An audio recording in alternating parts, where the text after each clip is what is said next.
It's a big day for the Trump administration, marking 100 days in office, and they've been busy, arguably the busiest of any presidency, at least in terms of executive orders, with the economy and trade taking centre stage. Of course, it's those tariffs and the vast changes that President Trump is making to the way America deals with its biggest trading partners and competitors that has stolen the limelight, with one word: uncertainty coming to the fore. Treasury Secretary Scott Besson was speaking at the White House a little earlier, and he took a question on the impact of that uncertainty on markets. I think one thing that has been a little disconcerting for the markets is, President Trump creates what I would call strategic uncertainty in the negotiations. So he is more concerned about getting the best possible trade deals for the American people. We had 4 years of bad deals for decades of unfair trading, and we are going to unwind those and make them fair. What we are doing is we've created a process. I think the aperture of uncertainty will be narrowing, and as we start moving forward announcing deals, then there will be certainty. But certainty is not necessarily a good thing in negotiating. Michelle Flurry is with us in New York. Michelle, it's been anything but a quiet 100 days. On the 100th day, President Trump accuses one of America's largest companies now of a hostile and political act. Their shares fall 2%. They then issue a statement denying that claim. What has been going on?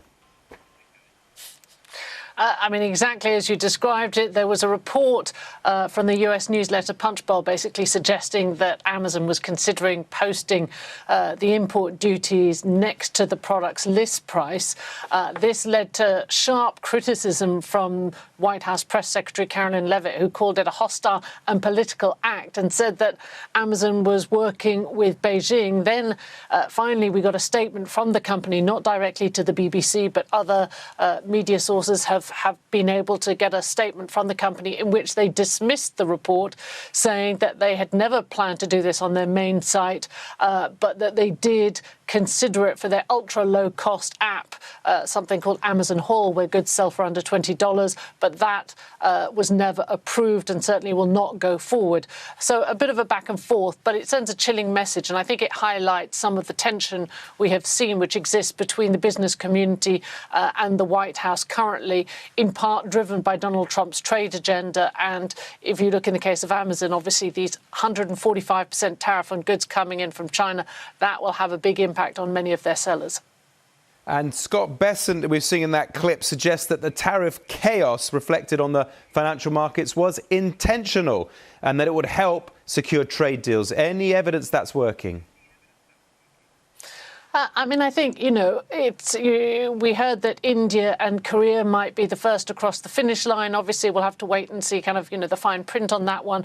But certainly it's been having an impact on the markets. If you look at the Dow and the S&P 500 sort of in positive territory at the moment.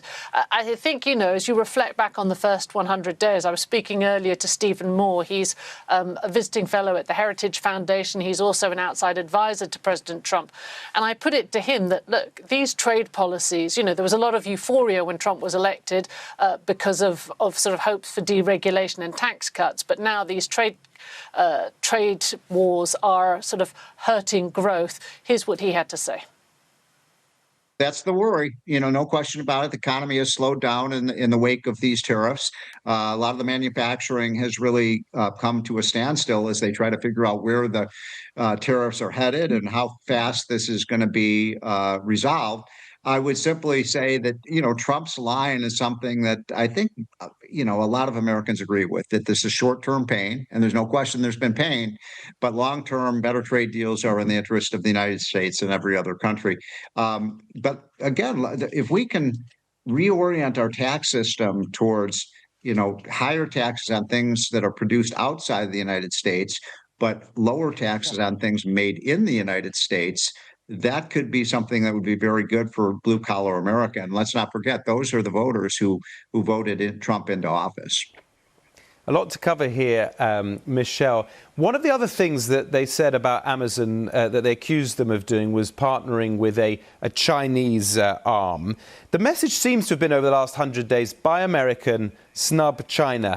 Has that been at least the one consistent message? It's really a war on China the last 100 days, economic war.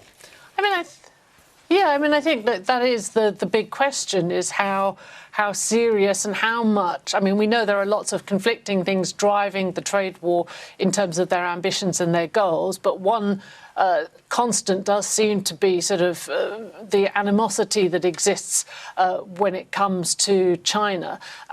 There was talk at one point that maybe these tariffs were going to be used as a wedge to try and drive the rest of the world to come together against China. But given that they sort of have alienated allies, it's kind of a curious strategy, which I think many people are still trying to decipher.